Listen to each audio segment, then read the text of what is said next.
So I got cut off again. But anyway, algorithms in the 1980s started entering neuroweapons.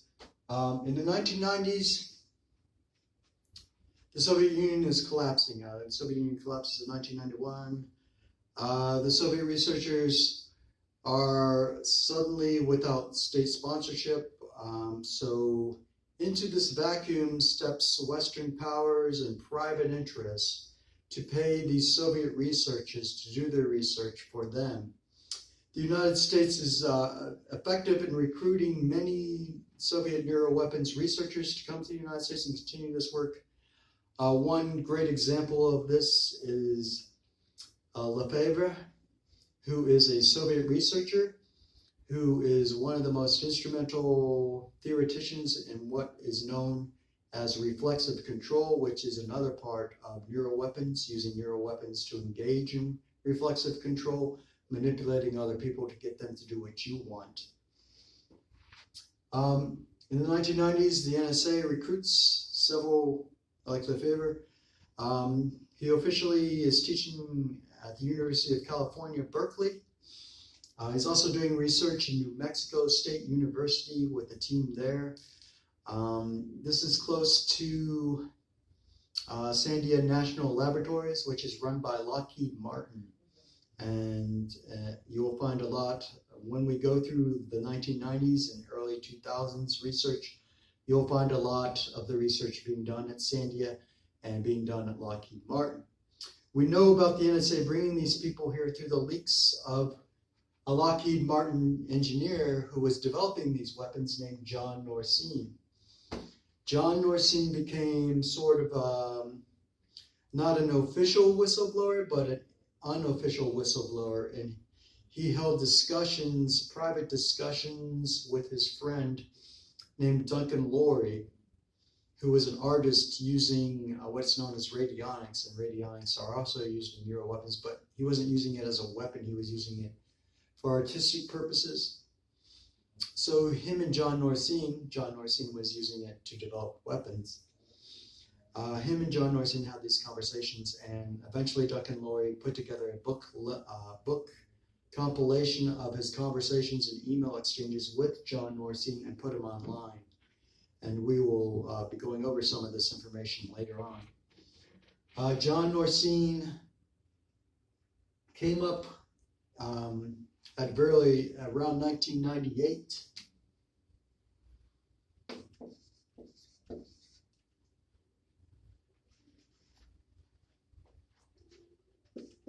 He came up with the what he called, they call it thought injection.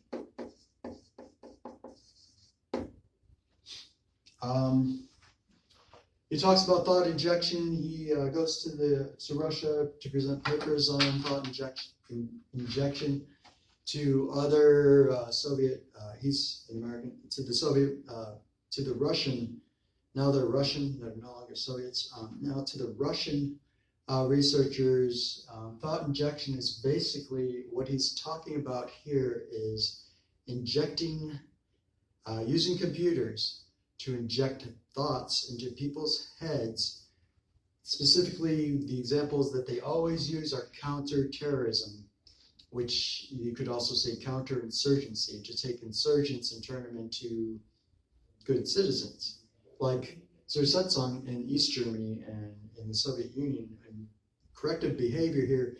Now they're using these Soviet corrective behavior techniques. They're going to inject thoughts into people's heads using computers to correct their behavior. So in this case, according to the funding justification that they give the United States Congress, it's to fight terrorism, not to control the masses. Although we can clearly see that what can be used to fight terrorism can be easily twisted and used to control the mass population if you are powerful enough and have the right technology to do it.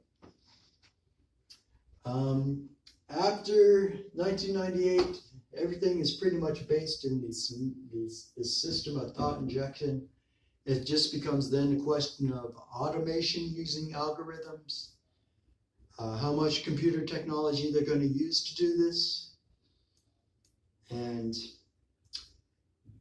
another big question is, if you're using computer technology to inject thoughts, and if you do turn to automation to do that, the problems with a system like this, if it is not properly tested and put together, can grow at an exponential number, and you might be creating basically a monster that you never could have reckoned that you could have created just by incorporating automation with controlling people's thoughts.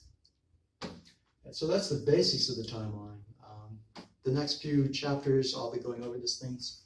There's one last thing I want to get into this timeline because it's a pretty important concept.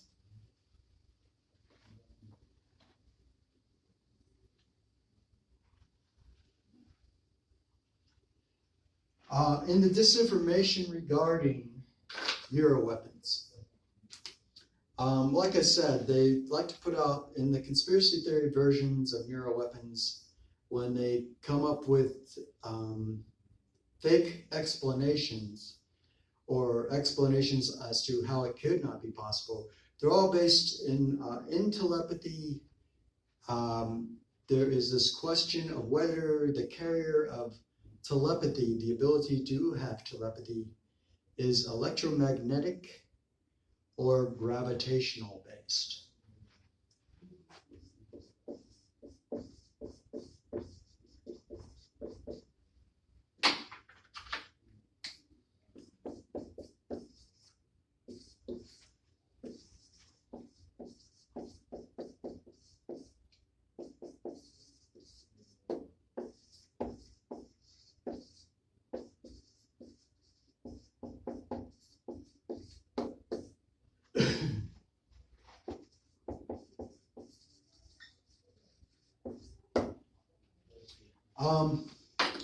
This question of whether it's electromagnetic or gravitational waves or gravitons is very important, because scientists, when people complain that they're being targeted with neuroweapons or any kind of remote influencing, people will always tell them that the way they're suggesting that this is done with electromagnetic waves is impossible, and they stop there. There is actually hardly any knowledge of doing this with gravitational waves. This is like one of the biggest secrets, actually. But you can only figure this out by going to the Soviet researchers and looking into some of the things that they have said publicly, and some of the Russian people of Russia looking into this issue, into their old patents and stuff, and they have found patents from 1966 of using gravitational waves to control schools of fish. This is back in 1966. And in 1974, there was actually a patent by one of the most important neuroweapons researchers in the Soviet Union. His name is Bunin, who patented in the Soviet Union a gravitational wave generator for this specific purpose. Now, electromagnetic waves are used for manipulating emotions, for physiological effects. They are not the carrier of the telepathic, you might call it a messenger particle or something like that.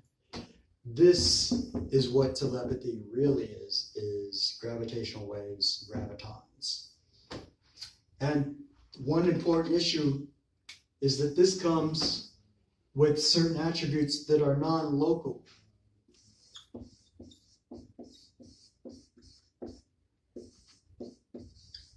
And this is a very important thing to understand. They're saying that these gravitational waves are non-local. That means it's not limited to my immediate vicinity, either spatially or temporally. And this is a very important concept to understand. It is not limited by space. It is not limited by time. So it's important to understand that when the conspiracy theories that they put out there about this massive remote influencing usually states it's microwaves, it's electromagnetic, which is true for physiological effects, but it is not the carrier of telepathy. Gravitons and gravitational waves are the carrier of telepathy, according to the Soviet researchers who built this technology and used it and have used it.